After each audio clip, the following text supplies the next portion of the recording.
Synthaholics. It's the Red Tribal Podcast.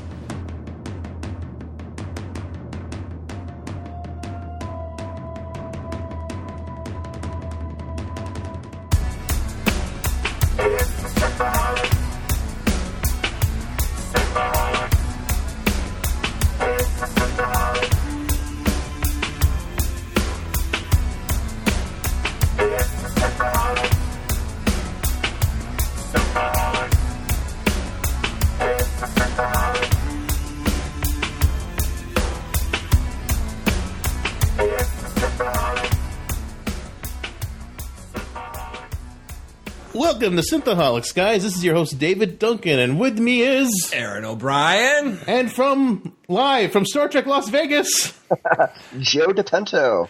Welcome, Joe. Welcome. Thanks, guys. Joe has been a listener of us, and he is in... Since at least the beginning of the year, right? Was it beginning of the year or end of last year? Yeah. Oh, probably about the beginning of the year, yeah. And when I first started listening to podcasts. and since he started, I think we've read one of his emails. Two of his emails. At least two of his emails, yeah. And then, so he was going to Star Trek Las Vegas, and he is our traveling correspondent for this. Our traveling correspondent. He's going to tell us of all the sights, the smells, the tastes. Oh, he's also our anonymous correspondent because he's or on webcam and like his face is blocked out. Yeah, he does. He's like one of those anonymous, like it's like instead of the black shade. It's not actually Joe. It's just the guy who sounds like Joe. We've got his voice modulated. That's right. I couldn't figure it out. Yeah. So, Joe, why don't we talk a little bit about yourself? You are a man of aspirations higher than the average. The average bear. Average bear. And the average Joe. Yeah. Why don't you tell us what you've been up to? So I'm a city council member for the city of Yelm. I did that. And I was where is elected in that? 2015. Washington. Yeah, Washington State. Okay, got it. Washington State, Yelm, Washington. Small town, a little under 10,000 total population. It's my hometown. I grew up there, and it's been a real pleasure serving and helping out those in my city. Awesome. And now you're running for mayor? I am, yeah. Mayor West. I was thinking about doing that for Halloween this year. That would be great. That'd be great. Make sure to bring taffy. And when the polls open? Is that typically in November, or is that? It is. Okay. Yeah, it's the first Tuesday in November. So the election, and that's for this upcoming fall, correct? It is. Okay. Yep. I don't know Fantastic. how how long the political cycle is run in Yelm. So I mean. Yeah, I know. It's I announced my campaign in I think March. And yeah, it's been going hard ever since. Awesome. Yeah, I just loved in your original email you said you like to kind of like stick some Trek into what you do for your job. So I think that's really awesome. I think more people need to have more Trek, especially people in government. Oh my God, especially people in government. Yeah, no, Star Trek's been with me for a long time, and I really try to foster the ideals that I get from Star Trek and really show it in my public service and how I lead and all that. So it's been really helpful for me. I can't imagine it wouldn't be. I mean, so much of.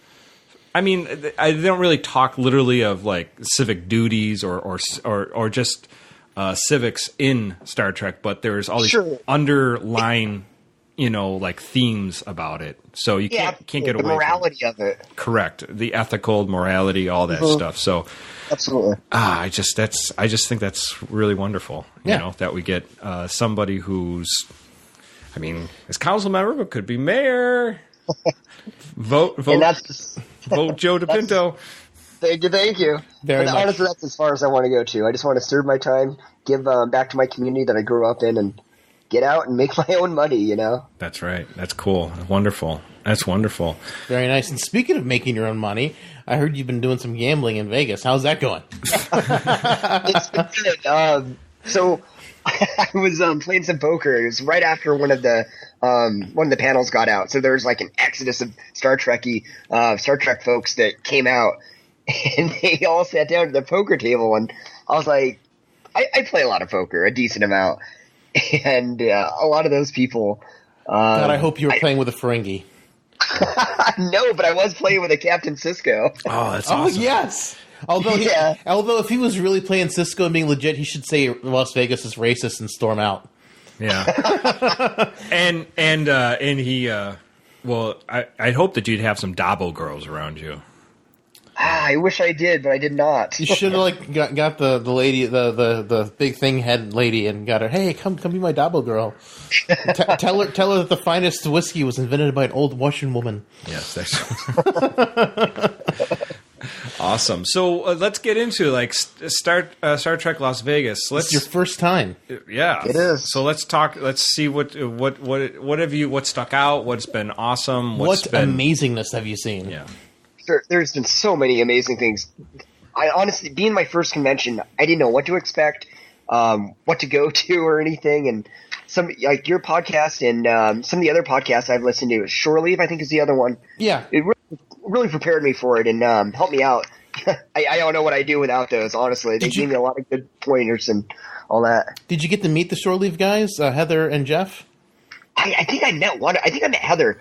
I'm not sure though if it was her or not. I knew she did a podcast, and she looked familiar, so I just introduced myself. That's great. Oh yeah, Heather. Yeah, she was the one who had all that knowledge on our show, and she does Shore Leave with Jeff.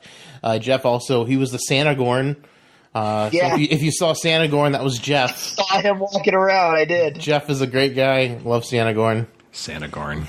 I even he posted on Facebook that he heard Santa Gorn was gonna be coming out, and I was like, you better not shout, you better not cry, you better be armed. I'm telling you why. Santa Gorn is coming to STLV. And I wrote part of the second verse too, but that's all I'm going to say. Okay. So, Joe, what else? I mean, obviously you've seen a lot, so let's talk about like the panels that you've gone to and what's been interesting. Sure. So the first panel I attended was the Q&A with Dr. Mae Jemison, I think, or Jameson. She's an astronaut from NASA. She went, I think it was, in the 90s, I think she went up. She was like the transporter wheel operator for that one episode?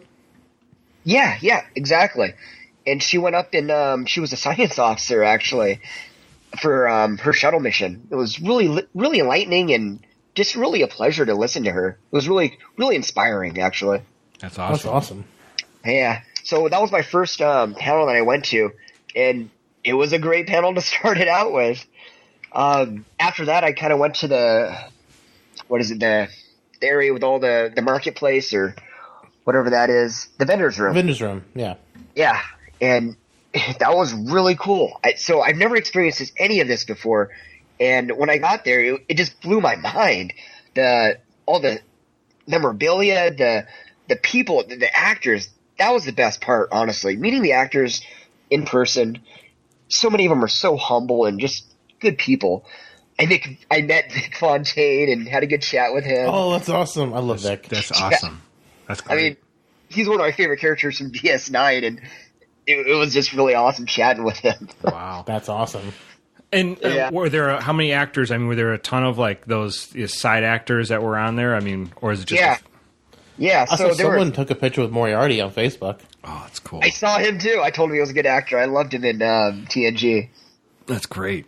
That's awesome. So I heard, I think it was earlier on your different podcast that that you were talking about him jumping in for a future one, how cool it would have been for Voyager or DS9, and totally agree with that. That would have been awesome if they followed that storyline.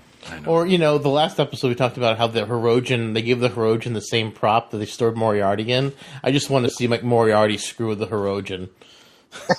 He's like, I'm not scared of you. I'm going to mess with you because I'm more smarter than you are. I'm Dr. Moriarty. Yeah. So after you left that, or did you buy anything really cool? Just photos and selfies with them, honestly. Cool. I got a decent amount. Esri Dax was there, and she didn't have a line at all, and she was just such a cool person to chat with. Her, really? Yeah, she was really nice. Did you get to meet J.G. Hertzler? We love talking with him at the con here. Yeah, he seems like a cool cat. I saw him and I waved at him, but I didn't actually get to chat with him. So, but there was a lot of other people that I didn't really recognize until I saw them up at the table. They have all their photos, their headshots, and yep, exactly, and all their roles that they played in. Most of them played multiple roles too in different series. I was really surprised. Like people you wouldn't know just because they had so much different makeup on or different costumes or outfits. Did you see Wei-Yun? Oh, what's his name? Jeffrey Combs? I haven't. No, I didn't see him there actually. Huh. I don't know if he was in there or not. So they rotate a lot of the people in there, and so if you don't go at the right time, sometimes you miss a certain actor. But gotcha. Garrett Wang, he was a cool guy. He's a funny dude.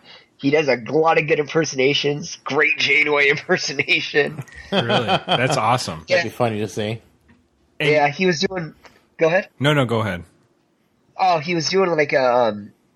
You remember the episode where he actually dies, and there's like a parallel universe. The parallel version of him comes back. Yeah, exactly. Yeah. So he was talking about it with the parallel Naomi Wildman. Yep, exactly. Well, he was talking about it when he went in there, and when he died, and then I think it was Torres that called to Janeway, says, "Harry Kim is dead," and Janeway just doesn't skip a beat, and says, "All right, let's just go on to whatever."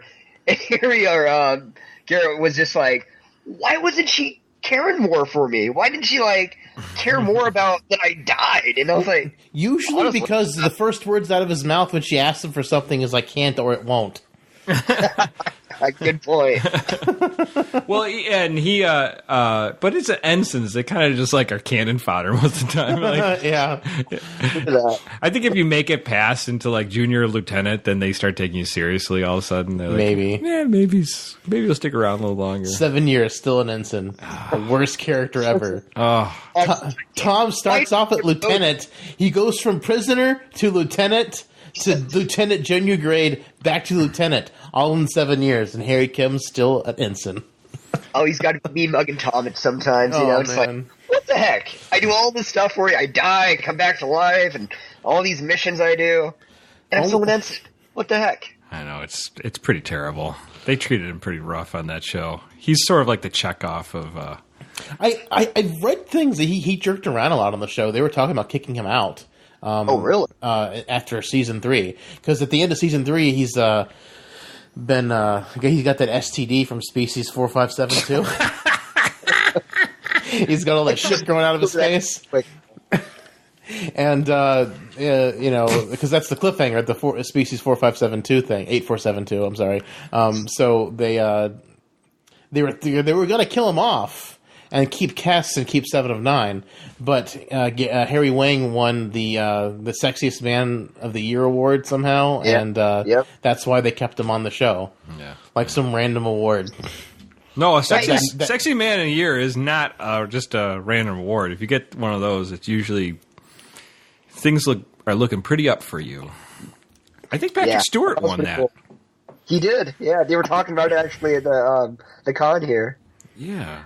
Oh yeah, I can see Patrick Stewart, but Patrick Stewart's been in so much more things. He's a much more recognizable person.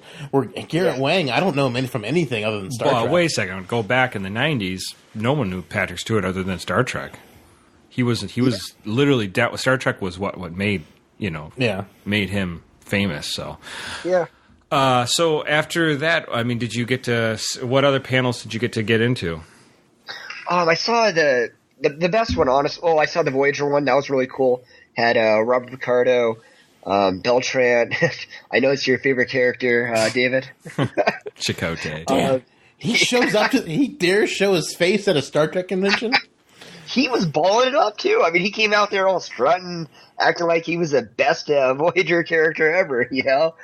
And he should. He ought to be proud of daring someone to have 7 of 9 and him hook up. I'm like, yeah, I'd be balling too if you got to hook up with 7 of 9. Didn't they actually share some kisses, on the set and all that? I think so. I think I don't know if it was real Chakotay she kissed or hologram Chakotay she kissed. I guess either is still bad. It's still Chakotay. So. It's still Robert Beltran. Oh my gosh! So one more thing about the Defenders room. So as I was going around, I noticed that there was this one lady who I didn't recognize so much, but she had all these pictures up, and they're little there were some less than reputable pictures out there, and Sexy is what you're talking about. So who was it? Who was this? Gates it was Jerry McFadden. Ryan. You know, it was Jerry Ryan's body double. Oh. Oh. You remember the episode where Robert or the doctor's Painting her? painting? Exactly. Yeah. It wasn't Jerry Ryan. Is her body double? Wow. I thought that was actually Jerry Ryan. So you got to see the full thing. Very I nice. saw her posters. I would have bought that. Oh yeah. Jerry Ryan's body double. Oh, man. Does she still look good though? Yeah, she did. Joe was like, Yes, because Jerry Ryan still looks really good. oh, yeah. man. It'd be funny if she's like turned around and her like face is all like Falling- messed up. falling It's like off. this big buck tooth and really jacked up. You're like, what the hell? But her body's banging, you know. Yeah. She's like, whoa. That's how she got the job. A 10 downstairs and a 2 up top. Oh my god. No, she was a lovely lady and very nice too. Oh man, that's wild. That's really cool though. Only she was stalking you around the vendor's room. Oh man. But yeah, so that was a lot of fun. Just the vendor's room itself. But there was a lot of other cool panels too. Like, I mean, the best one, honestly, was probably the TNG panel. It was a reunion. Oh yeah, you told me something funny about that one. Yeah. What the heck was I saying? You said that Michael Dorn was trying to touch her leg, and she's like, "Oh, you better be able to pay for that." So that was a different panel. Oh, it was? Okay. What the heck did he say? So she was like, so Deanna Troi and Worf were just sitting there doing a panel by themselves. And Deanna Troi goes to Worf because he was kind of like playing, saying, slapping her leg and stuff like that. And she goes, oh, what the heck did she say? I think she said, you better be able to pay for that. And he's like, sure, I think I've got $1. Be sure to give me your change. Exactly, yeah. Wow. Oh my god. Everyone busted up laughing. So apparently, Worf and Troy's breakup was really bad after All Good Things. Yeah. Apparently so. I didn't realize it. You know, honestly, I've never been to a convention, so I don't know how they act together and all that in real life. But yeah, there's some tension there. Well, I mean, were they being nasty or are they just joking?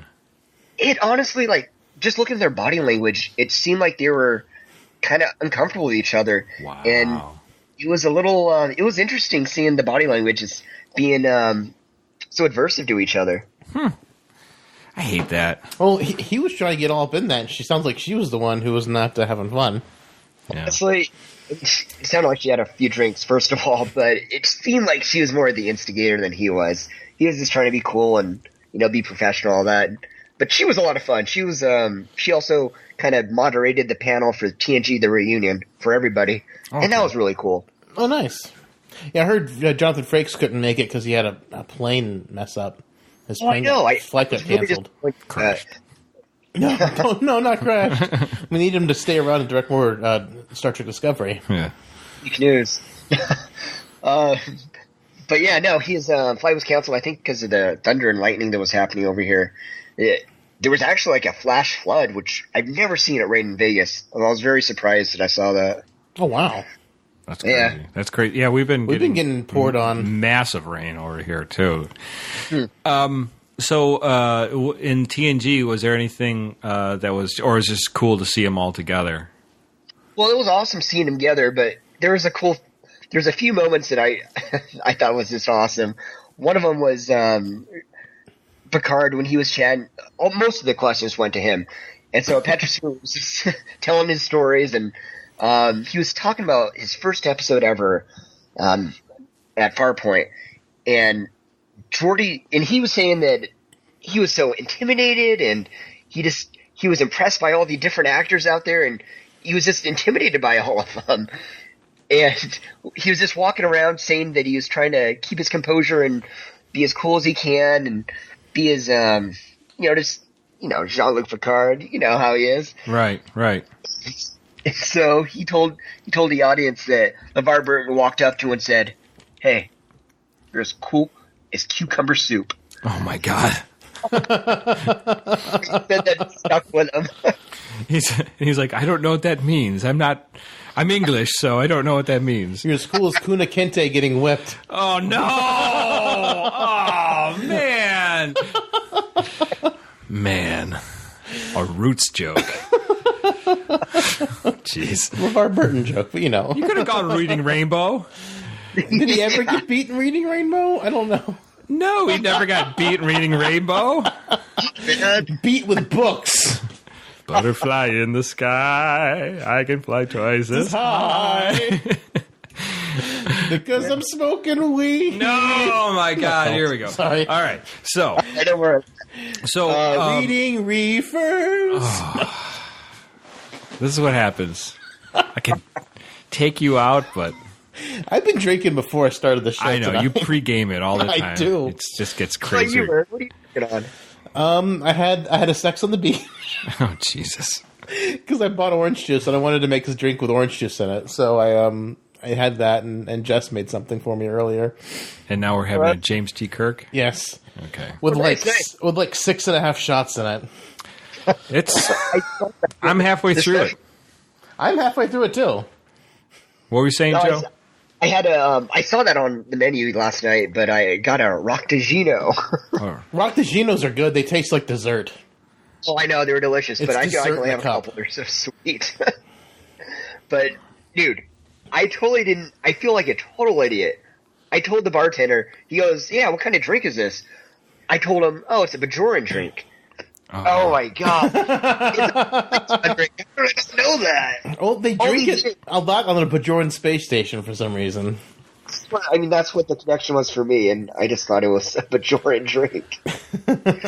well, See Bajorans drinking it, you know? Makes more sense that it's a Bajoran drink with how sweet it is. I just don't see Klingons drinking that. Although the Klingon blood wine I made was super sweet too. It was yeah, good. I don't really think it's supposed to be that sweet. I just think it's coffee, like it's like espresso times a million. You know, It's got a chance for the Klingons. that's what I thought. But Maybe Klingons have a sweet tooth. Maybe we'll see that in Discovery. yeah, talking about Discovery, let's jump into a little bit of that. Like, did you get anything? See any props? Did you see anything? They had the captain's chair there. Did you get to sit in that yet? I'm doing that tomorrow. That tomorrow? line has been so long every damn day. It's been ridiculous. Like wrapping around half the hallway. Oh my god, that's ridiculous. So it was, nuts. Yeah. It was funny. I saw Dan Davidson from the Trek Geeks podcast. He put up a picture of himself sitting in it, and he was wearing a tan shirt. And I don't know if the background is tan, where they like put on some kind, but it looked like he was like phasing out, like just his chest and like the part of his arms where the shirt was. He's not really there. And he was like, his head was there, his legs were there, his bare arms were there, but his chest was just like phased out. You could see right through him. Did they have any displays or anything for Discovery there, Joe? Oh yeah, they have tons of it. Everywhere you look, there's a banner saying Discovery. There's a picture of the ship, and just tons of Discovery, just pumping it up and trying to get viewers for it. That's awesome. I'm glad they're advertising it big there, but they didn't advertise it to people who are not Star Trek fans. Yeah, agreed. Well, okay, but I mean, Yeah. it's very unlikely that a non-Star Trek fan will walk into this. Well, no, that's what I mean. They need to advertise it like on TV and the movie Sure. theaters. Right, Yeah. right, yeah. They need to get people. They need to get this in front of people who wouldn't normally watch Star Trek, so they can be like, "Oh, I need to check this out." Right. Yeah, because it agreed. looks cool. Sure. Absolutely. Just like the new movies have been attracting new people that never were Trekkies before that. Did you? How did you? When you saw those new movies, what was your take on that, Joe? Well, I'm a little mixed. I think they're really great how they produced them and made them, and they're action filled. And my favorite scene was probably the scene where it was reversed, where Kirk instead of Kirk dying, it was Spock dying. I really enjoyed that. I thought that was a pretty cool thing they did there. But I don't like how they went out and kind of made this alternate universe. I really would have liked to seen it stick to the original, but that's just my opinion. Right. Yeah, because there's all sorts of different people have different takes on it. Some people absolutely loathe it. Other people are mixed, and other people are crazy about it. So, well, the thing is, CBS owns Star Trek as a thing, but Paramount made the movies, and so they have to they have to, like, because Paramount and CBS were all under Viacom before the split. So because CBS got Star Trek, Paramount has to license Star Trek from CBS. Therefore, the movies had to be in a separate universe time split. Because they can't switch over. And then all these people are complaining that, Discovery is going to be in the Kelvin universe. It physically cannot be, because that's Paramount's version of Star Trek. Right. The two cannot or should not mix, as far as they're not They supposed shall to be able never to mix. meet. Because they're not supposed to. Okay. I never knew that. Interesting. And that's what I've been reading lately. When people are going, look, it's going to be the Discovery is part of the JJ universe. Like, no, it's not, because they can't, because Paramount has to license it from CBS. Gotcha. But part of the licensing agreement also said that they had to wait like 6 or 9 months after Beyond came out before they started marketing a new show, so they didn't confuse the brands. It didn't conflict. What are your feelings when you've seen the trailers and all the new stuff, Joe, for Discovery? Oh, I'm excited for it. I think it's gonna be great.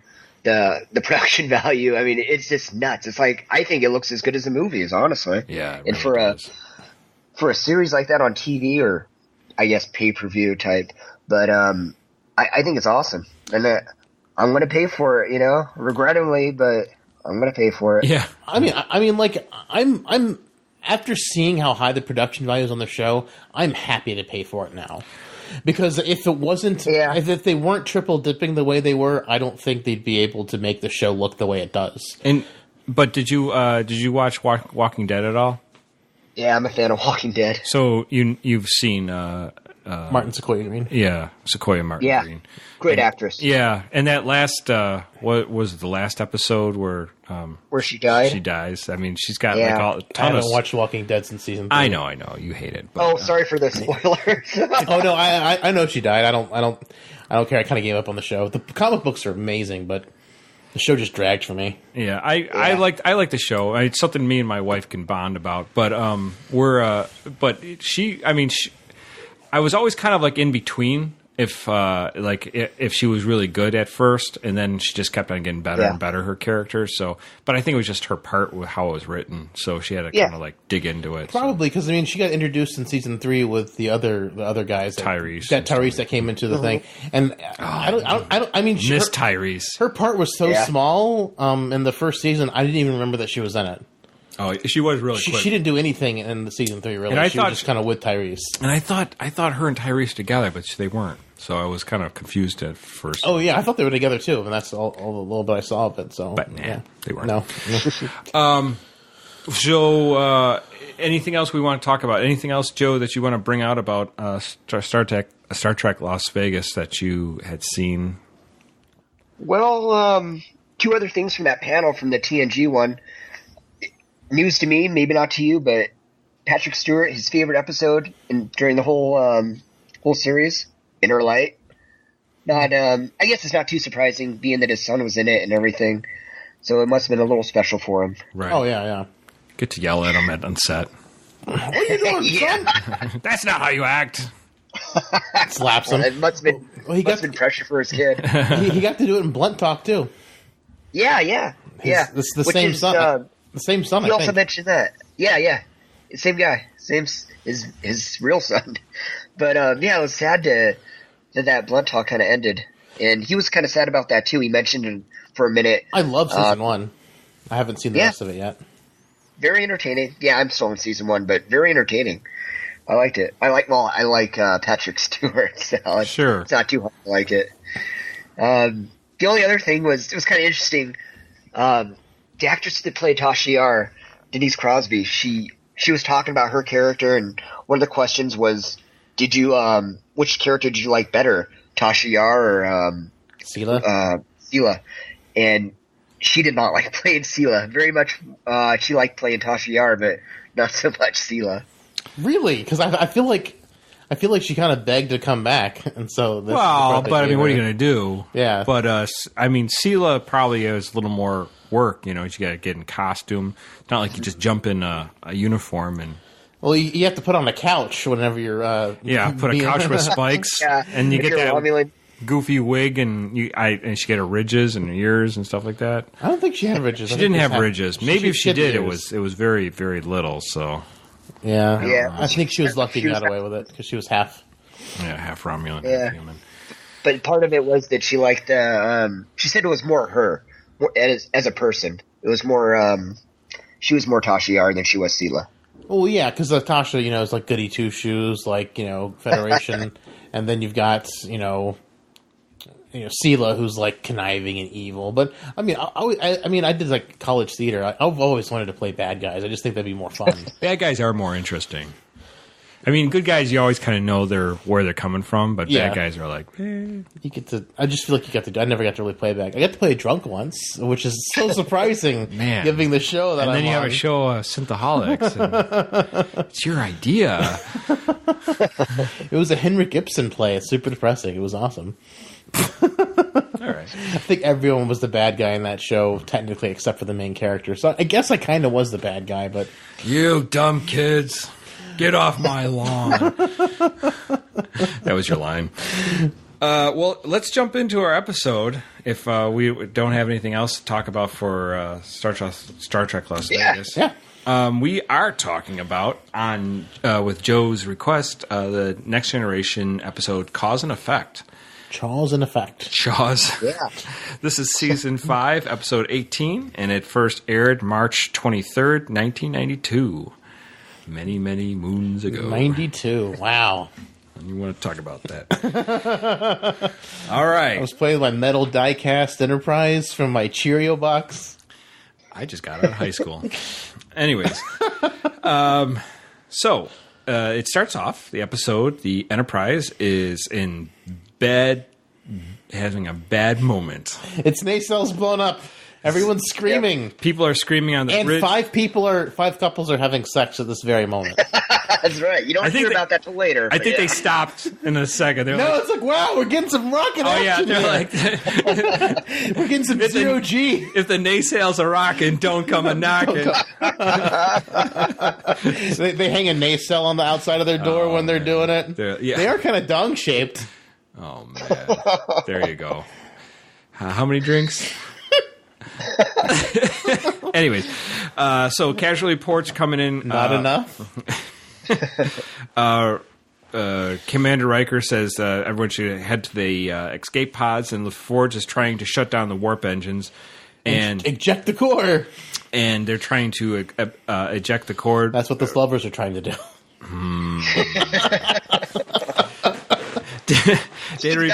Today. So Data says the engines are shut down and the core breach is imminent. Intimate. Thank you. And then just as Captain Picard is asking or commanding to abandon ship, the Enterprise blows up, and that's how the show starts. That's like the best opener. Just like, It was what? an intense opener, yeah. It's like, wow, that was a short episode. I guess I'll watch something else now. Well, Looks like it's destroyed. that's End of it. season, end of series. Guess they ended it that Oh, way. this is the series finale? That's weird. I don't remember reading about that. And so then we go to the next. We show that the Enterprise is not destroyed, and it's flying through the Typhon expanse, and they're the first Starfleet vessel to chart this unexplored region. Not! So next we have a scene in, I believe it's Riker's quarters, where Data, Riker, Worf, and Dr. Crusher are in playing poker. Data's shuffling the card. And Very fast forward. Very awesome. yeah, very fast. He's shuffling those cards. And there's a couple nice little quips in between. And then there's a moment, a standoff between Riker and Crusher about who's bluffing. It's obviously Crusher's got the two queens, so she's probably ahead of Riker. But Riker could have a straight flush, so that might work out in his favor. Except Worf is great at counting cards, and Worf is like, he does not have a flush. Yeah. Oh my god, you guys. So, playing poker and all that, I appreciate good poker play. Sure. That was not good poker play at all by any of those guys. Oh, First of all, Riker always bluffs. Always. I mean, he never not bluffs. Yeah, it's true. If you ever play against Riker, I mean, I would just call him all the way down. It's like every time you're bluffing, you never have a hand. I think the only time he didn't bluff was I think he was playing against Wesley. And I think he had a and he spanked Wesley. It was like, oh no! Well, you've got to spank Wesley. You can't just bluff Wesley out. That would be lame because Wesley's lame. If you lost to Wesley, can you imagine the shit you would have got from everybody? Oh yeah, he would never hear the end of it, especially from Worf. Worf would love so much. He'd probably bet a bunch of prune juice he had to drink. Oh, it's a Worf. When he's playing. I mean, he continues to play with, like, nothing. There's no chance that he can make a hand at all. And he keeps calling. Yeah. All right, I'll see you. Oh, okay, well, I fold now. When he folds, he actually flips over his cards, which is a big no-no in poker. You never do. You never because you don't want to, because they can't see it. They shouldn't be able to see it. Exactly. Well, also, when he first lifts up his card, Riker can totally see it. It's so far up on the table. And here's the other thing. I don't really know what they're playing for. I mean, the chips are like, so they don't get paid. I mean, unless there's definitely for some kind of like Federation credit system. They're probably chores. Or maybe shifts or something. Dude, they probably like do different. Yeah, I mean that could be possible, but I mean, like, Joe, have you ever played poker for like absolutely no money? It's totally it's just now in Las Vegas.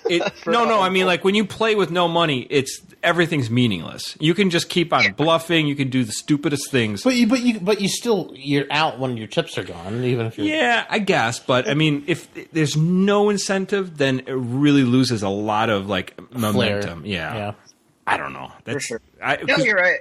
I've played a couple games that are just completely friendly, like just with the chips. And it's just. It's like the teeth are taken away. It's just like, meh. Yeah. You got to have a little bit of bite, like, I just lost $50, kind of thing. Yeah. Okay, so after she wins, she gets a call from sickbay that LaForge was down there. He's feeling dizzy, so she goes down to check it out.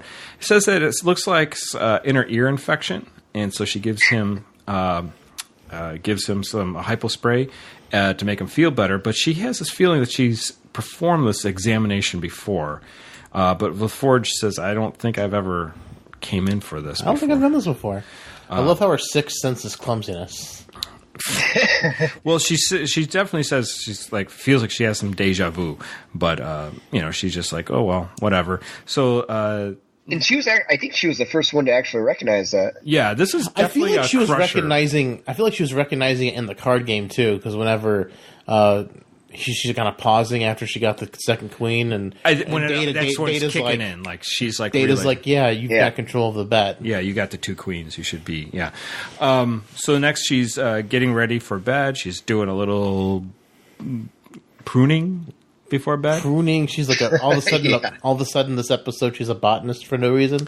Well, and in the other episode, I think it was Clues, where Data's the only one with his memory intact. Everyone else loses their memory or gets their memory wiped. Right. They, I think it's same as that. They showed him that she's pruning.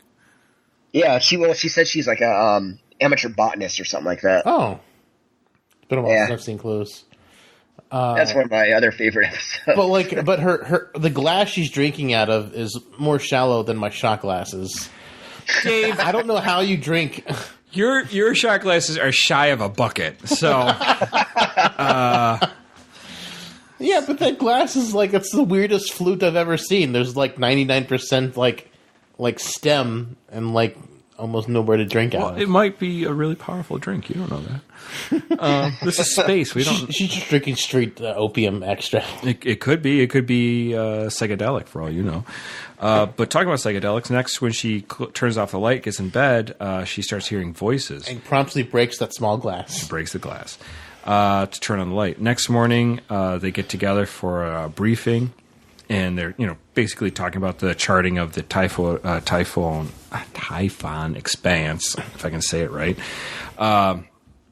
And she talks about how she heard voices the other night, and they said that the rest of the staff had not heard anything about it, but they were curious, so they're going to start running some. I think she said a couple other people in the crew heard things at the same time she did. Right, but you're right, she did. And then they were going to run a couple diagnostics and see if they can find anything. So next they find a localized distortion in the space-time continuum.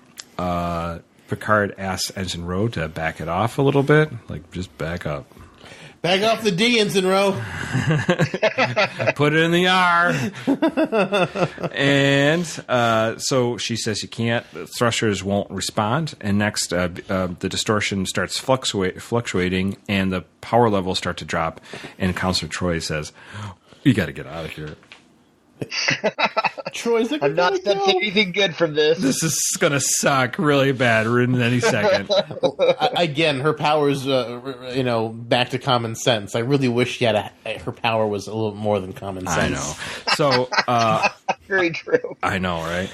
So then a starship jumps out of the distortion, and it's Khan. Wait, it's Khan. Same shit though. I just keep wanting the music from Wrath of Khan to start playing as soon as it emerged.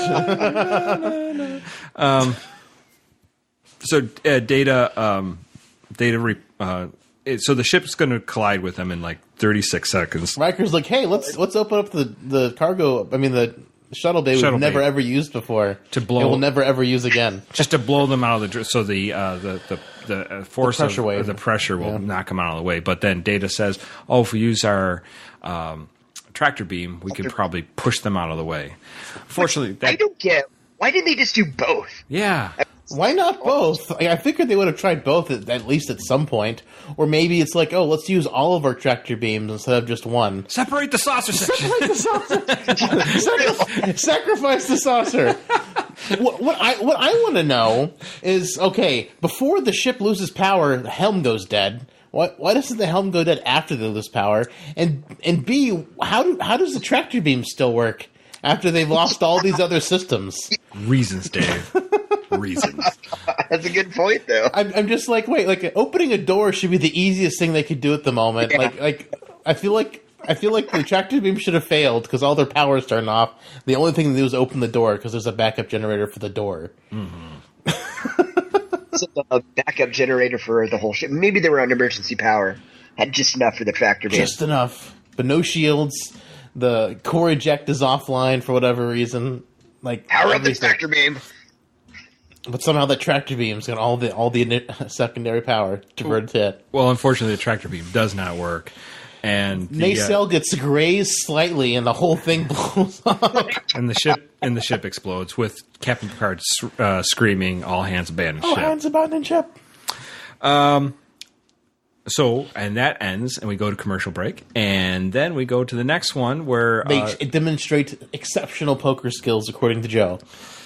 Yep. So we start off again. The Enterprise is whole. It's flying into the Typhon Expanse, and then we're back in the same poker room. Same thing happens all over again. This time, Beverly sort of has...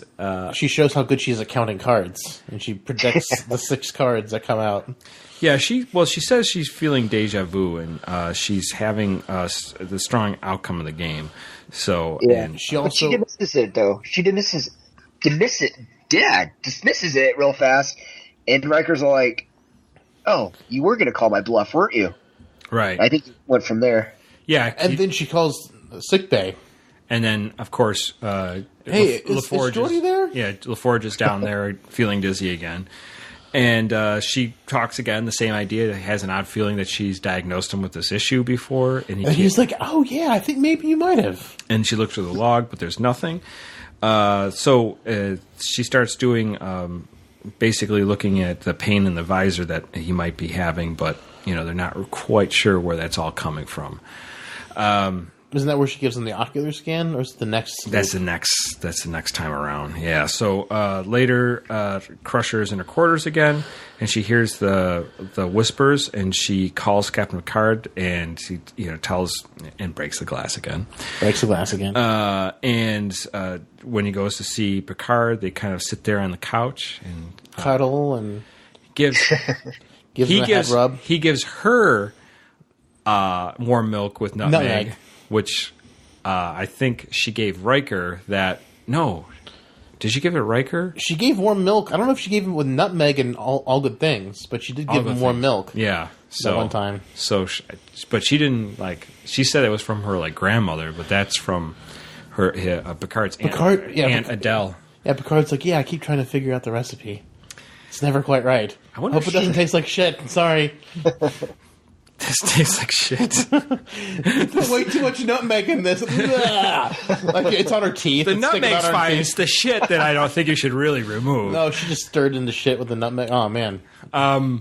Gross. Cat shit? Yeah, that'd be good. I just wonder if Adele is actually the singer. That'd be pretty awesome. That would be. She's like figured out how to live forever. She's still singing. She's still singing. Like her neck is on her neck's hanging out to her knees.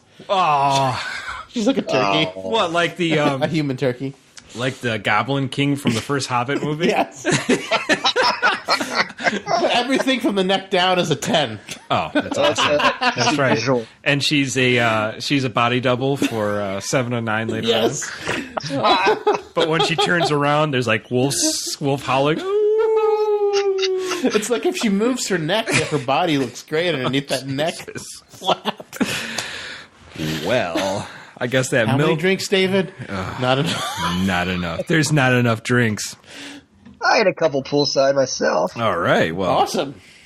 We're all just rocking. Any Orions at the pool? No, but Sir came out there for a minute. Were there any like at the pool? Were there like people in cosplay? Any women Ferengi just walking around naked? Well, I only saw one, and that was Sarek. He came out, and or a guy dressed up as Sarek, and he came out and to live long and prosper and all that. And it was kind of funny. He didn't go in the pool though, did he? With his heels on? No, he was in full costume, so he just like chilled on the side of it. Oh, did he drink? I did not see a drink in his hands, but I mean, most Vulcans don't drink, though, do they? Not really, unless Soft drinks. True to that. Yeah, unless they have Benzai syndrome. Did he like sit on one of those like lounges next to the pool with like those reflective things he was holding? No, he was just walking around. That would be hilarious to see like a full costume just laying down, like sunning his face. So I'm assuming Las Vegas is pretty damn hot right now, even if after the massive rain, right? Oh yeah, it's over 100 degrees. So he's walking around in this huge robes. I can't believe Jess. I know he is. I can't believe Jess wears Santa Gorn in Las Vegas. I just can't. Inside the convention, it's kind of cool, but if you go outside, oh yeah, he has to take that off. Well. Love you, Jeff. Santa Gorn. I was wondering if Sarek was trying to be sexy at all. Did he lift up his robe and show some leg? So he had his full robe on. Lift up the robe, show a little ankle. Come on. Little ankle. Come on. What's this? Puritan times? Anyway, so he gets the Back to the episode. Yeah, the warm milk. Warm milk, yes. Yeah, with the shit in it. Gives it to her, yeah. And of course, again, just a little bit later on, they run into the next morning. They run into the space time distortion. No. And the whole thing happens all over again. They collide with the ship. Get off that D, rinse and roll. And go in the rear. Oh no! Oh, and then they takes it too far, David. And they explode. I do. He always does. It's part of his charm. The little charm he is. All right, so we get. I raise my pinky when I drink. Hair. So do I. Hair.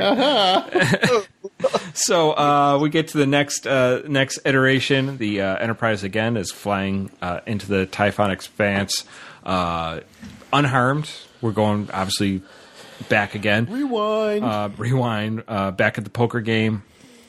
This time, she's Beverly. They're all guessing the numbers. Yeah, Beverly definitely feels like there's something going on, And even Worf says that he has, was it Noctool or something like that. Oh, yeah. So it's Klingon Déjà Vu. Yeah, Klingon Déjà Vu, whatever that is.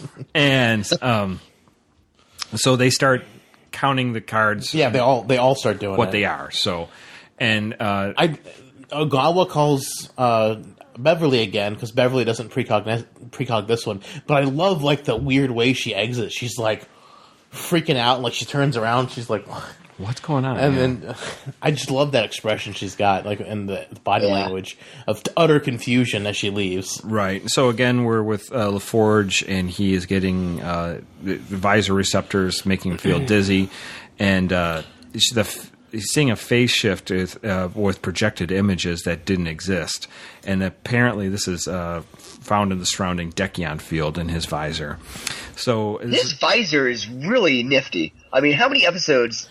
Like this is visor fix things. Yeah, like when Worf, I think it was in Parallels, where Worf is time travel or switching different universes. It's his visor that does it. Yeah, if you didn't have that visor, you can see time and space. Man, if they would just like fix his eyes, come on. Yeah, for real. So many things. Well, eventually he got there. Yeah. Sooner or later, he did get there, and then Crusher later is getting ready for bed again. And this time she records the voices, and the voice she calls up LaForge and says basically what's happening, and then they go down. She moves the glass to a faraway point, and she still breaks it. Yeah, damn it! That glass needs to be broken. It's way too small.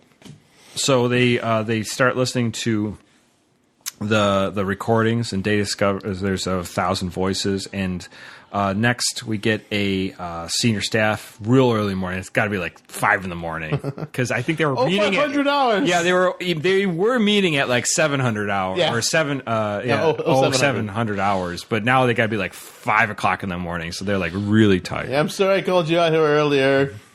Hope none of you were having any nuptials. So anyway, so they go through. Troy's fixing her hair.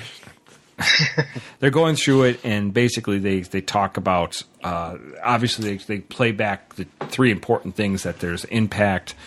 And this is where we hear that Data's like, oh yeah, like 5 couples were doing intimate things. Yeah. And I appreciate that info. Picard's like, get on with it. Like, and Riker's like, was Troy one of them? No. What's going on? You said a who what?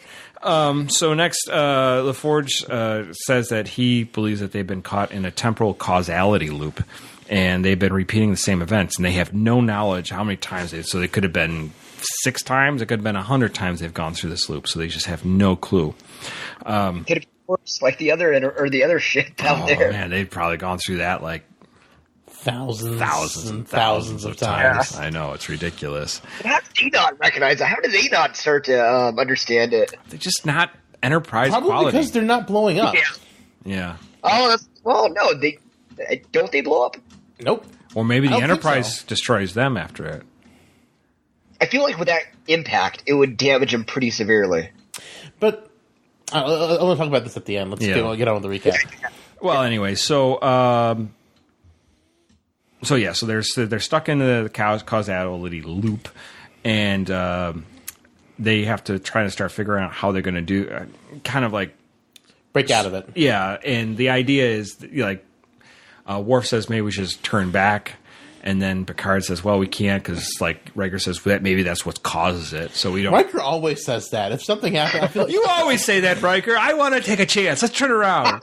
because I feel like Riker's the one who says that in Encounter at Farpoint too. Yeah, I think. And so. then it's actually Troy who says what Picard says, that we can't change what we normally do. Well, so LaForge and Data come up with this idea that they're going to send basically a module Dekion emission that will be very small, but it will affect Data's positonic subprocessors. It'll be sort of like a subliminal message that will go into him that he'll like subconscious message that he's got to he might remember. Right. And it'll have to be just a few characters, a word at most. But they never decide on what it is. And Picard's like, yeah, let's do it. Have fun. Figure it out. So they just set it up. Don't talk to me. They just said, I don't want to know. I don't want to know the science. Just I'm do it. reading my Shakespeare. I got to reread the same sentence of my Shakespeare over and over and over again. So they set that up, and then of course the same chain of events happen like just a couple minutes right after they get Data set to go. He's got his little keypad, his arm brace thing that's got the encoder, so he can send the message. And just before the Good last thing Riker likes humping Data's chair. yeah. So Data Troy should be feeling jealous. Data is going. Obviously, they make the suggestion. Riker says, "Open up the shuttle bay. It'll blow us out of the way." Data says, "Do the tractor beam." And then when he realizes that did not work, the tractor beam doesn't work. He sends the message 3, and they blow up. So, but it goes. Presumably, the message will go back in time and affect Data. And again, we're back in the same thing again. This time, the cards start coming out, and Beverly's like, it should be this, should be this, should be this, and it's not. It's just, everyone got 3s. Everyone got 3s, and then got all 3 of a kinds as well, which is like Data's like, this is highly unusual. This does not happen. This can't be random. Just getting 3 of a kind poker hand is like really impossible. Really, really tough. Yeah. So yeah. They start. Obviously, they start going through the same thing with Geordi.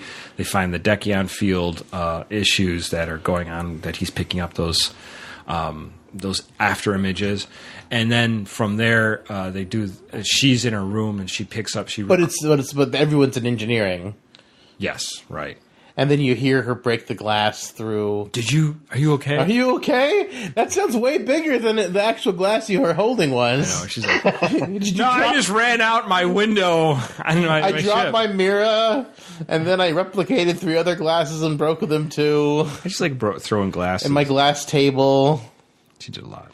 She just comes out. She's got like shards of glass all in her arms. She's all covered.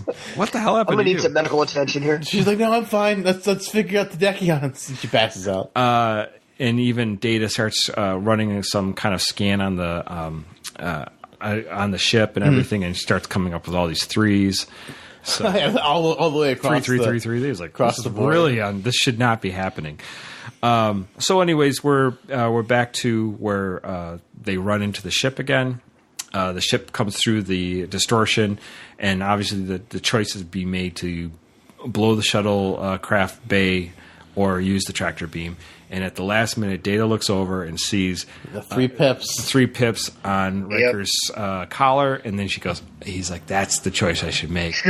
And he decides he doesn't Really, really fast. He does not wait for it. He just he doesn't even tell Picard. He just blows the shuttle bay door open. That blows them out of the way, and they avert that disaster.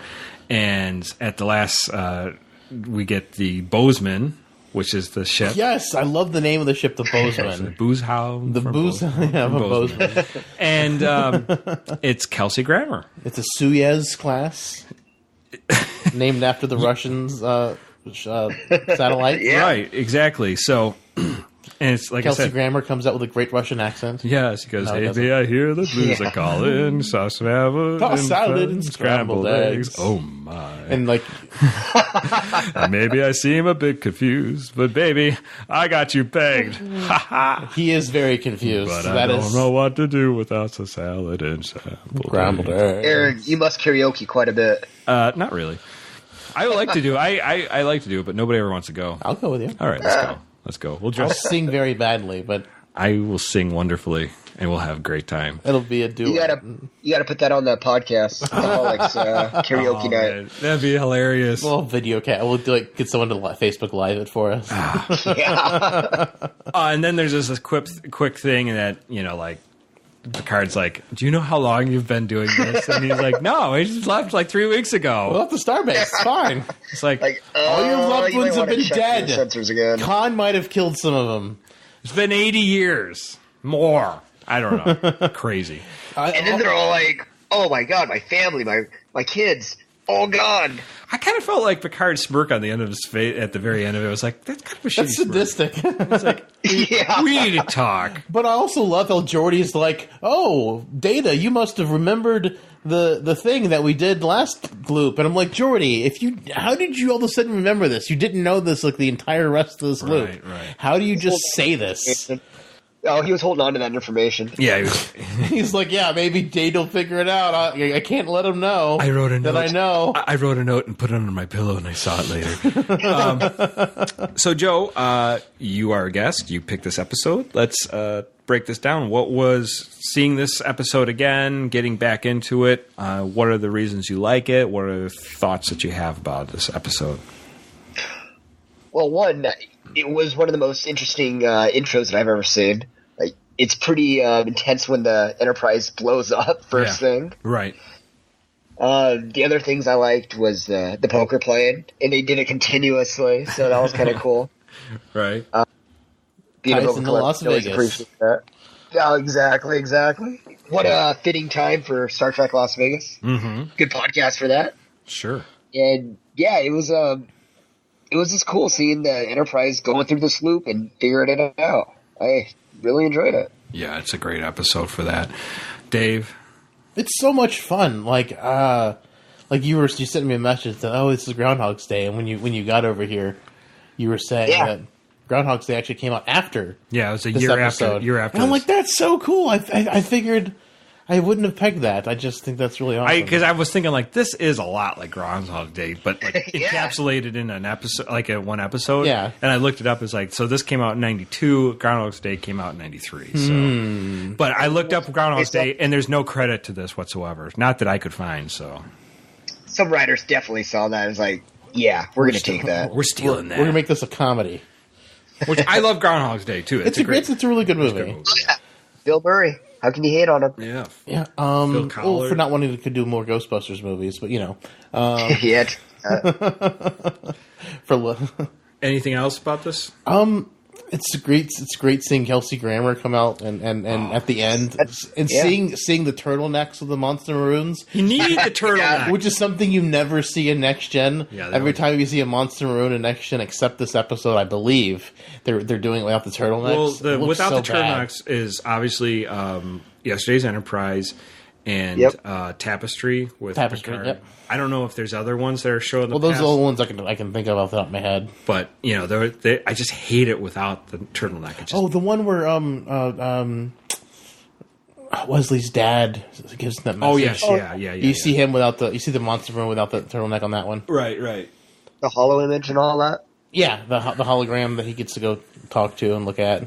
Yeah, I can't remember any other episodes off the top of my head, but I feel like most of the times they never have the turtleneck, and it just looks so bad. It looks terrible. Like the Monster Maroon's a beautiful uniform, but it's that turtleneck that makes it somehow. I don't know why, but the turtleneck just does it. Absolutely. And it's got to be pretty darn hot, too. I got when you're on the ship, like... Oh, yeah, because all those lights and the specs for the Monster Maroon is all wool. Yeah. So turtlenecks are warm on their own with whatever material they're made out of, but the Monster Maroons themselves they're colorful wool in the official. Let's hope it was air conditioned. Yeah, they had some AC on their ships. Yeah, this episode is fun. It's great that they can keep this interesting. Because you're seeing kind of the same scenes played over and over again, same relative lines, same situation.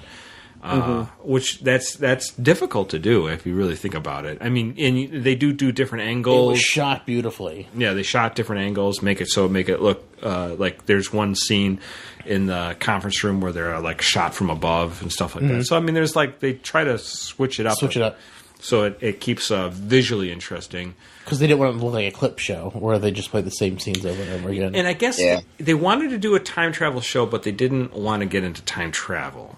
Yeah. So because they wanted to do it in a different way, and they succeeded really, really well. Other than kind of the weirdness with Geordi at the end. Yeah, I guess it was just quick way to they figured it out. It's like exposition for the audience, basically. Yeah. Kind of. It's like if you're too dumb to catch on. They could have just omitted that line. I really wish they would have, because it kind of makes it just, or just throw it at the very end, have it'll be someone's log. Yeah. But Or even have Data explain it. yeah, Data could have. Yeah. Anything. It could have just been like, like a day later, go like, hey, we looked at it. It seemed like there was some kind of message that was sent in the past, Yeah, but just the immediate Geordie saying that, like, just like, that just breaks the immersion of the episode. Breaks the spell. Yeah. A little bit. Any of the sciencey, techie type stuff, though, George's like, oh yeah, this is what happened. I got it. I did look up Dekion. There's no such thing as a Dekion. I can't find any Dekion particle or any Dekion field. I could not find. So this is obviously something they made up for the episode.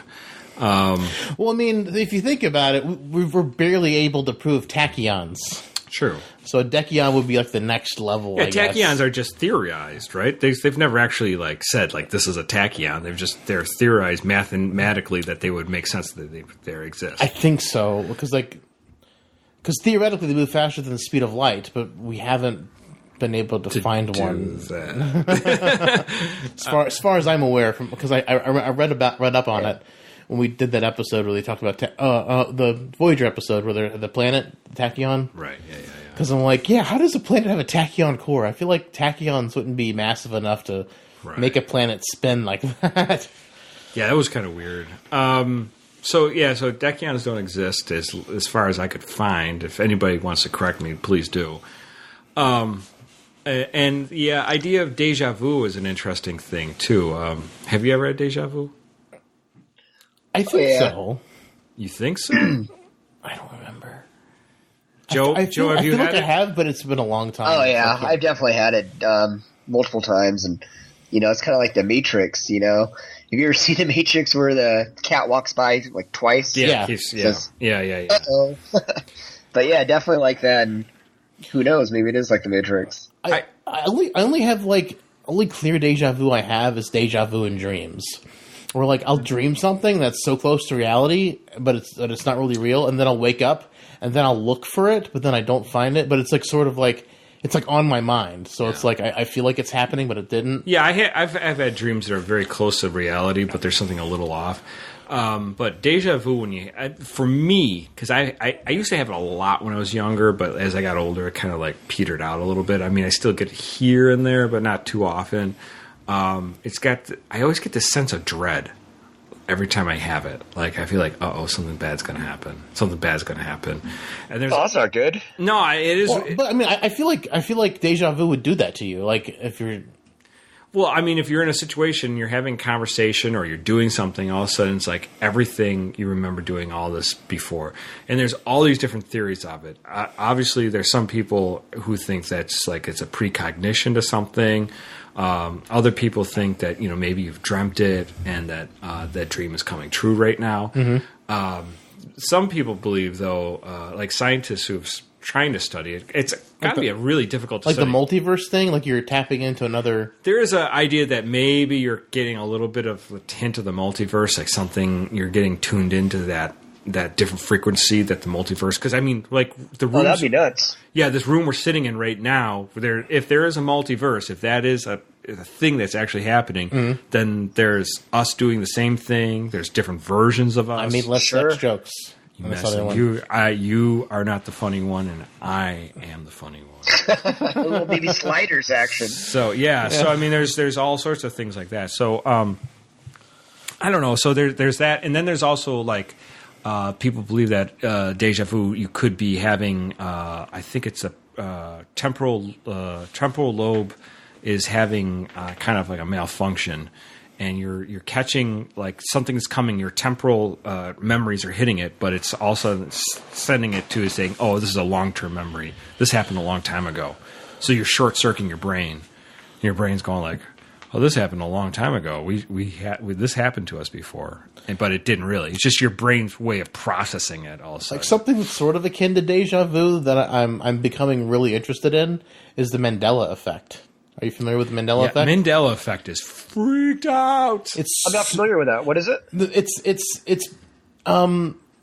So have you heard of a movie called Shazam that's about a genie that starred Sinbad? Was it Shaq? It was. But do you remember Sinbad being in a movie where he was a genie? Sinbad, you're right, yeah. Do you remember? Yeah, I do. Yeah, I couldn't remember if it was Shaq or Sinbad. Because that movie Because the one with Sinbad never happened. The one with Shaq did.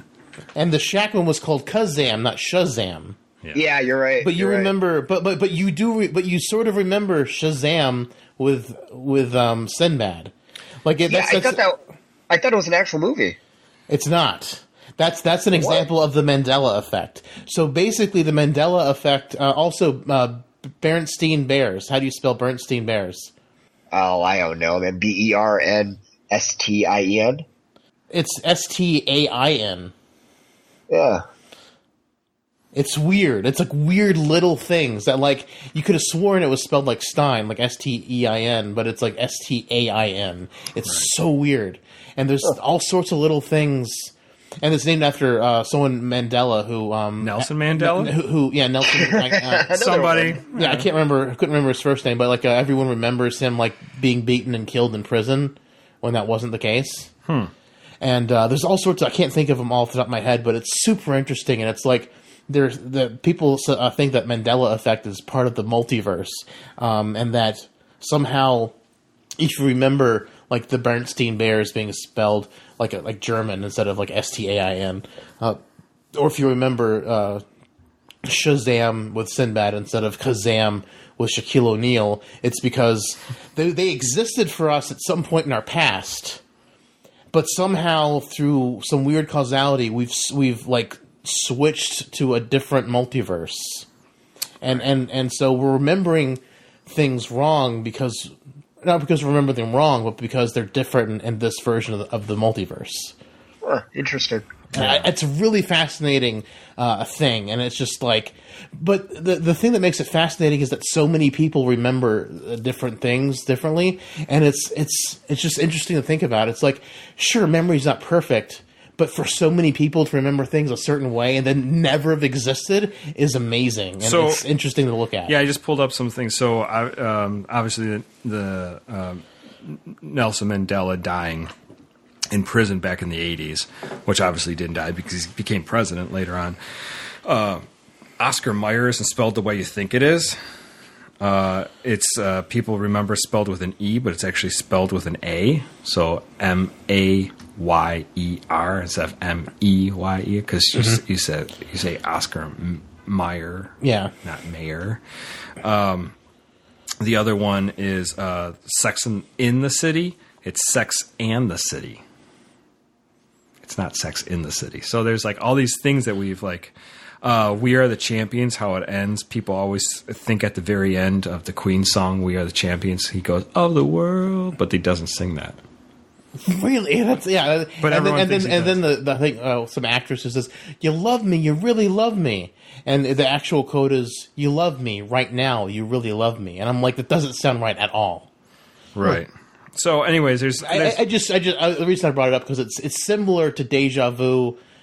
Since we were talking about, maybe bleeding into the multiverse, and so the multiverse made me think the Mandela effect. And we've never talked about it on the show before, and it's something I've become interested in recently. Yeah, like the one, I guess one is like Luke. He doesn't say, Luke, I am your father. Darth Vader doesn't say that. He goes, I am your father. He doesn't say, Luke, I am your father. So just stuff like that. So there's all these little things that we like remember, but they didn't happen. They don't come out. And the theory is that we came from a different place. Yeah. So I mean, it's silly, but it's interesting. It's an interesting thought experiment at the least. Yeah. No, the Mandela effect is because when I first heard it, and there's a couple things like, man, I thought that was it, and you're like, no, it doesn't. No, yes. But it's just so weird that mass consciousness and in movies and stuff, all these things are referenced the way we remember them. Right. But they're wrong when they're referenced. It's so weird. And it's like, why would they quote something if they're quoting it wrong? It is a weird thing. Yeah, for sure. I love it. I do. Any other thoughts on that, Joe? No, I mean, just that I've experienced it. I feel like I've had it a few times. But yeah, it's very similar. Déjà vu. Déjà vu. Déjà vu. Anything else we want to talk about? Cause and effect? It's a beautiful episode. Very well done. I think one of the things that shocked me when I read the Memory Alpha on it was that I think it took them like 7 or 8 days to shoot this. Seems really long. It seems. Oh wow, I didn't know that. It seems really long for like I feel like they could have just like shot it like 4 or 5. There's only like 4 or 5 different scenes. Yeah, just played. So like over and over just again. like do like one scene a day, like where The poker table, the conference shoot room, it like 6 different ways. I mean, Beverly's bedroom, that kind of thing. Yeah. yeah, it's just so weird, like that it took so long, according to Memory Alpha, to shoot. I figured this would have been like a super fast shoot because it was a bottle episode. There's no external sets, no planet sets, Right. nothing funny.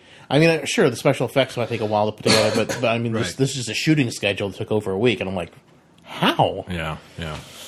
I just thought that was kind of interesting. I feel like this could have gone real quick for him, but I don't know. Who knows? Scheduling problems. Maybe like script rewrites. Yeah. Who knows? Yeah, right. Yeah, I enjoyed the episode. Great episode. Definitely should watch it. Cause and Effect. Fun episode to watch. Yeah, go watch it if you haven't seen it in a while. It's definitely a fun one to check out. Joe, And it's totally standalone. Joe, how much longer are you going to be out there in Las Vegas? I fly out around 9 o'clock on Sunday, so I'll stay. So tomorrow, and yeah, I'll stay as long as I can and get as much of the convention in as I can. That's awesome. When does the convention end tomorrow? Is it like 6? Is it like close early? Yeah, it's around 9 o'clock or so is the last thing. Oh wow, 9:00 p.m. is the last thing. Yeah. There's a lot of there's still a lot of panels and a lot of different actors still signing autographs and taking pictures and all that. That's crazy because usually conventions usually kind of end early on Sundays. Yeah. From They my start experience. figuring out. Yeah. It would make sense, yeah. Well, definitely, if when you have time, shoot us some more pictures on the Facebook page. Yeah, thanks for those Yeah, pictures. absolutely. Thanks for the pictures you put up. Did you ever get to meet Tanya? Yeah. Gosh, we've been hitting each other up on Messenger and things just haven't worked out. I am going to do my best to meet her today, though. That's cool. Awesome, yeah. Yeah. I haven't heard from her yet today. I haven't messaged her or anything, but she saw Michelle Specht when she was wearing her the child cosplay, Oh, cool. or the light going up into her, and she actually met Rod Roddenberry. Oh my God, that's awesome. She got a picture with her and Rod in that outfit, and so I messaged Michelle like, "Oh, did you? My friend told me you met her. She was wearing the child cosplay with the light, and she's like, "Oh, that was great. Me and Rod Roddenberry were talking about that later on." And so I screenshotted that and I sent it to her. That's cool. So she could see that. They liked it. They were talking about it later. That's cool. That's cool. That's nice. That's really cool. They did some great ones. She told me that her husband Rob wore like a Data cosplay. I can't remember which one. I think he went with a couple. I think he went with the one with the phone. He also did one where he was Sherlock, Data, and one of the ones Brent Spiner actually asked when they were getting a photo up with him. Brent Spiner asked for a photo of him like together. That's awesome. for himself. Nice. That was really cool to hear from stuff from them as well. Very cool. Very cool. I definitely saw Sherlock Holmes for Data. It was kind of cool cosplay. It might have been Rob. I mean, there probably was more than one, but I mean, Rob and her were going around. That's great. Yeah, very well could have been, yeah. When she's not in cosplay, her hair is blonde with red and blue in it, or pink and blue in it. Or something blue. Yeah. So we really appreciate you coming on the show, Joe. And Thanks for spending time with us while you're at the con. I mean, that's awesome. Oh, no, it was my pleasure. Thanks for having me on here. I really appreciate it. Yeah, and we definitely hope that everything goes well with your run for mayor and you become mayor. Joe DePinto Thanks. for I really mayor. appreciate it. If anyone listening wants to check out my website or see what I'm about, it's my name, Joe DePinto, JoeDepinto.com. And you can check out what I'm about, and if you want to make a contribution, support me, I appreciate that too. Joe DePinto for president. I won't go that far, but He's going for mayor. yeah. Baby step. Let's do it. Yeah. Mayor, then president. Yeah. Let's work on it. That's a couple more years from now. That's a couple more years now. He's got to have a couple terms as mayor before Sure. he can jump in that, or maybe governor after that, right, Joe? Yeah. Do the latter. Mayor, governor, Congress, president. There you go. Yeah. Well, maybe in that order. Senate or something, but Yeah, I got to throw that in there. yeah, absolutely. Yeah, for sure. So if you want people to stalk you on social media, how might people stalk you on social media? They can choose my either my Twitter, which is Joe DePinto, JoeDepinto WA, or they could hit me up on Instagram, also the same, Joe DePinto WA, or Facebook at Elect Joe DePinto. Awesome. Very nice. Elect him indeed. Yes, get him in there. We need more Star Trek people. In our government. Oh, man, I just want a Star Trek person as president. That would be amazing, Joe. Our life would be very Yeah, different. I would love that too. I mean, honestly. Life would be very different for all of us. You can take down the sanctuary districts that Trump would be putting up in now. The sanctuary just from DS9. I'll tell you this much. If I was president, I would so invest in space technology and just advancing all of it, NASA and all that. I know. Thank you so much. We need more of that. Definitely. Absolutely. Start your own Starfleet Federation. Yes. Yeah, Gotta start small. Joe DePinto, the space president. That's right. yeah, right.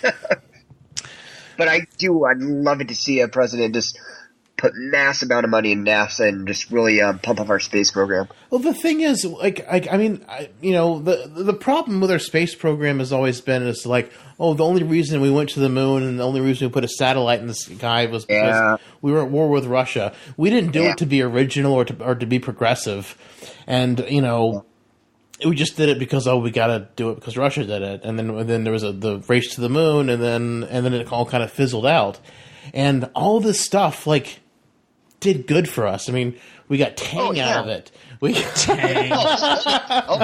We got micro. I mean, all these different technologies came from the space program. And if we did more with space program, it would benefit everyone in the world. Imagine if we harnessed one asteroid with all the minerals and metals that are in there that you could trying take to do that right now. I know they are, but I mean, just if they could grab one. It would probably throw our whole... Bring it into near Earth orbit and mine it from space. They say that if they did that it would kind of destroy our world economy because we would just have so much minerals in steel. No, we don't need to bring it down to Earth. We need to leave it in space, mine it in space so we can build space stations and ships. Because the problem with getting things into space is it's too expensive to push stuff out into space. Space elevator. That's theoretically possible with carbon nanotubes. Maybe they're saying carbon nanotubes may not even be strong enough for the kind of forces a space elevator would do. I like the idea though. It would be cool. I love the idea. Me too. I am a simple man. There's a Voyager episode with a space elevator. I'm a simple. Yes, yeah. Janeway was talking about her ancestors. I'm a simple man who podcasts.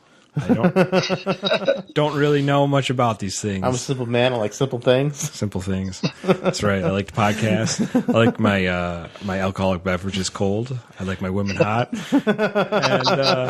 that's about all I know. Like when Ensign Rogue lays up on the... That's right. Space is amazing. I think we should do more because the more we invest in space, the more technological progress we'll see. Just that for every regular person, it's like I argue with my my security guard at work, and he's just like, "I work here." No, you don't. No. It's just he's like, no one cares about space. Like everyone should care about space because that's where all our technology comes from. Right. He's like, what does space help anyone do? I'm like, computers. Hello, anything we have in our modern day is pretty much thanks to space. I mean, we need to. I mean. There's so many different things to overcome in space, which would, overcoming those leaps and hurdles is just better technology for everyone. Right. So, space is where it's at, I think, and we need to. Oh yeah, it's been my dream. Like before I die, I would love to go into outer space. That's like my goal. Yeah, maybe they'll do like tours where you go up in the satellite or something. Become president. Yeah. Call up Elon Musk. It's like, hey, let's go on SpaceX. Those SpaceX rockets. Let's do it. I believe honestly, in like 30 or 40 years, it's going to be somewhat affordable to go out in outer space. Let's hope so. Yeah, I'd like to do it. That way we can put one of those flat earthers up in one of those balloons, get them up there, like the Earth is not flat. Yes. Did you get it? Did you get it? No one's seen the Earth from space. I've been watching Joe Rogan and Eddie Bravo, and they're yelling. Even. I'm just like, how can you? They're all fake. All the pictures of Earth are fake. I can't because they use Photoshop to splice them together, and I'm like. No, that's. I know. I had an uncle one time saying that there might be like a continent, like an Atlantis that nobody's ever discovered or it's secret. And I'm like, dude, it would be so improbable that would even be the case. Like, we would have seen that. Somebody would have ran into it. We'd have gotten I something. believe that. Yeah, I believe so. But it'd be cool to see Lost City of Atlantis, underwater city or something. Well, supposedly or the Forgotten City. it's in Atlanta. Not Atlanta. Atlanta. It's in Atlanta. It's hidden underneath. It's in Atlanta. Georgia. It's in Georgia. No, but it's. I think there's a Futurama episode where they That's Lost where they City of did Atlanta. Oh, that's awesome. Yeah, but it's supposed to be in the Atlantic Ocean. Yeah. They found these weird roads underwater around like Cuba. That they lead out to the middle of the nowhere. Bitomy Road or something like that. I think. They say it like leads out to like the middle of the Atlantic Ocean, and like it just kind of falls off, and like there could have been something. That stuff's always fascinating to me. I love seeing things on Atlantis. But Yeah, I just watched a little. Leonard Nimoy, Search of the Unknown. oh yeah, Yeah, In Search of. That's what it was. search up. Oh yeah, that was a good show. But you can for all David tripping over his words, you can follow Synthaholics. It's Synthaholics Duo at Synthaholic Duo on Twitter. All our music is provided by Warp 11, except for our intro, which is done by David Wilkes.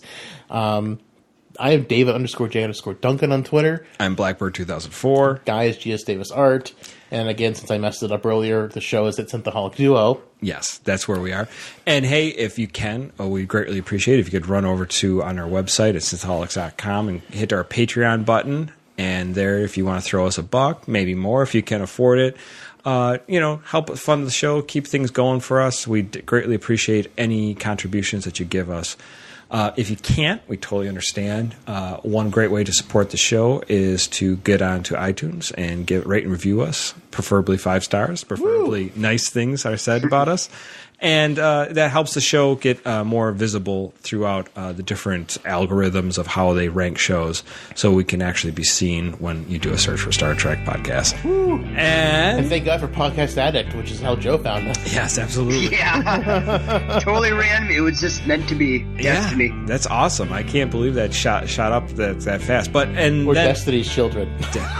And I love you guys' podcast. You guys are hilarious. It's a really good one. I love it. Thank you, Joe. Thank you. It's very nice of you to say that.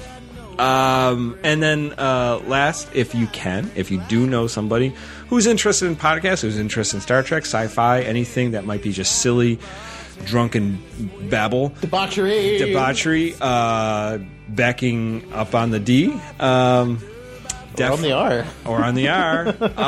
Definitely tell them about Synthaholics. Say, hey, I know this podcast if you're looking for something new to listen to. I greatly appreciate word of mouth is a wonderful way to... Don't play it a lot at work. You might get in trouble. Do not. Leave your headphones on. Headphones on, and make sure that's taped onto... Or make sure your batteries don't run out if you're using wireless and it goes back to your speaker. Yes, right, exactly. So yeah, any of those things would be a great way to support the show. We thank you so much. Thank you again, Joe, for joining us live from Las Vegas. Thank you for being our correspondent. Thank you. We're live from Las Vegas. I'm live from Las Vegas at the Star Trek Convention Center. I just saw a Twi'lek run by. That's not from Star Trek. I just saw Sarek at the pool. He showed not enough ankle. Signing out from Las Vegas, this is Joe DePinto. Nice. Thank you very much. Thank you very much. Well, thank you all so much for listening. Live long and prosper. Before the night's over, I'll puke in the sink and we'll cry till we laugh. And we'll both shit our pants. You're the best drinking friend I ever had. Get started. Or get shotted, as I like to say. Get shotted. Stupid. I watched Bad Grandpa and I love to say sharded now. Yeah, I saw that. I shot it all over the corner of that bakery. I shot at the bed. He shot at his booth. And for like the summary, I'll just try to hit the high points every time it repeats, because obviously it repeats. So there's, Aaron, I was kind of talking with David earlier, and I'm probably just going to take over that and talk over you a little bit if you don't mind. Why? Did you want to do the summary? I'm just fucking with you, man. I know how you like to. I see how many people are like talk over you and shit. And I was like, I'm not going to do that to you. No, I don't care. It's part of the joke, actually. It's just like I just the Dobby of the show. Yeah, I don't want. It is what it is. I mean, it's because sometimes Dave will say something that's really funny I never even thought about or something like that. So, and sometimes you just roll your eyes at me. Sometimes I do. I go, moving on. Oh, there's a couple of times you rolled your eyes at me last week. So he was also upset because I didn't open the door when he got here. Yeah, at least it wasn't raining. Anyways, yeah. You didn't like the Nazi joke last week? Which Nazi joke? The one I was like, oh, I did not see that coming. You're just like, ugh. No, that was actually. I think that was Pete. I mean, not Pete. I thought was. You both were like, ugh. No, it was corny, but it was funny. You know, like I expected way more Nazi jokes out of that. I don't know. I wasn't trying to hold back. It just we just went so many different places. Like, yeah, I think if we're gonna do Nazi jokes, I think it just needs to be me and you. Oh, what was maybe Andrew Dumais would like Nazi jokes? Oh yeah, Andrew Dumais might actually get into Nazi jokes. What's the TOS, the Nazi one where the ship captain comes down and he breaks the Prime Directive and he makes the planet. I can't remember the title. But we should do a whole Nazi. Do a Nazi series. Don't want to blow the Nazi load, though. I know. We should do. You know how we do our themes? We should do a Nazis in space one. Nazis in space. Yeah. Anyways, that might get us in trouble. But anyways. Synthaholics has been taken over by Nazi Radio, N-A-Z-I Radio. Today's feature, Nazis in Space. Yeah, I know, right? Anyways, should we get this show started? Yup.